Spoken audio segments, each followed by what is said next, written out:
Hi again, here's a video that shows you some analysis. Now we're going to look at some real music. First let me play through this hymn, Praise God from whom all blessings flow. Sounds like this.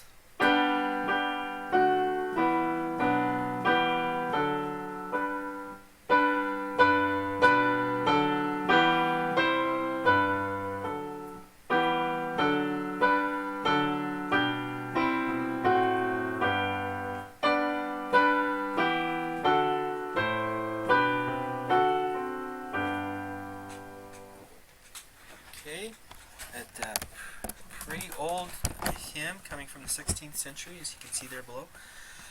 Okay, so we're going to look at all of the triads in here and just identify them. So this first one has a G, B, D, and then another G. So the G's been doubled, but if you were to stack that up, you would stack it as GBD, right? And GBD is a major triad, naturally. Okay, so there's that one. Just repeat that next. The next one has a D, an A, a D, which is a doubling, and an F sharp. You can just kind of picture that F sharp filling in the space there. We have, and how do I know it's F sharp? Key signature, right? D, F sharp, A.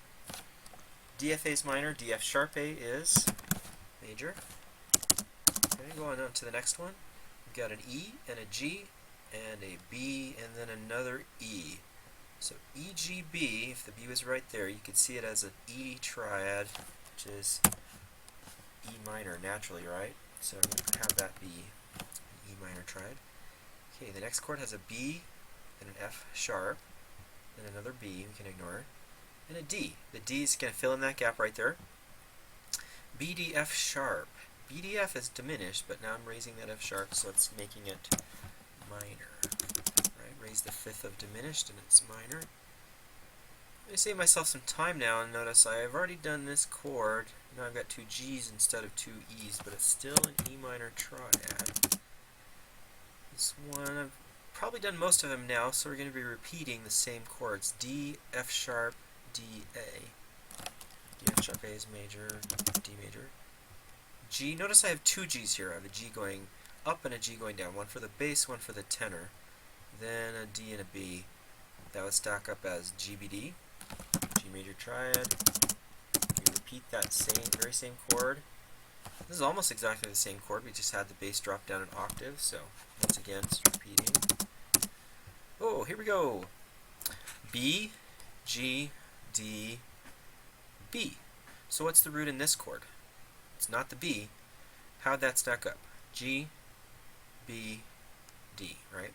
So it's a G major chord again, but this time it is inverted because the bass does not have the root, it has the third. So I'm just going to put in there, this isn't going to be formatted correctly, but I'm going to put 6-3, because that's an inverted chord. Ah heck, it's just a 6 chord. So 6 is the abbreviation for 6-3. We go back to the root position D chord we had right there already, so put the D in there. I've also had this E chord over here, right? Same thing. So I'm going to save myself some hassle. Oh, here's a new chord. C, G, E, C. The E would fit right there in the middle, making this a C, E, G chord, which is a C major triad. And then looks G, G, B, D. We've had that. And then we end on the D major chord. Let's scoot that over. Okay. Next line. I think I want to fix this up here. There we go. Now I can see the notes. Okay, second line. I'm going to go a little quicker because we've done a lot of these chords before. This one's E, G, B, E minor. This one's D, F sharp, A. It's the root position. They're mostly root position triads here. Two G's, a B, and a D. G, B, D. D, F sharp, A. Okay, we've also had this one. There's a B in the bass, but the notes in the chord are G, B, D. Two G's, a B, and a D. So that's a G6 chord. C, G, C, E. That's a C chord. I'm not going to worry about this B right now. It's kind of filling in. We call that a passing tone. It's going between this chord and the next chord. Just ignore it for now. Okay, here's a chord we have not done. There's a couple of A's, then a C, then an F sharp. How would that stack up? F would go on the bottom, right? F sharp, A, C.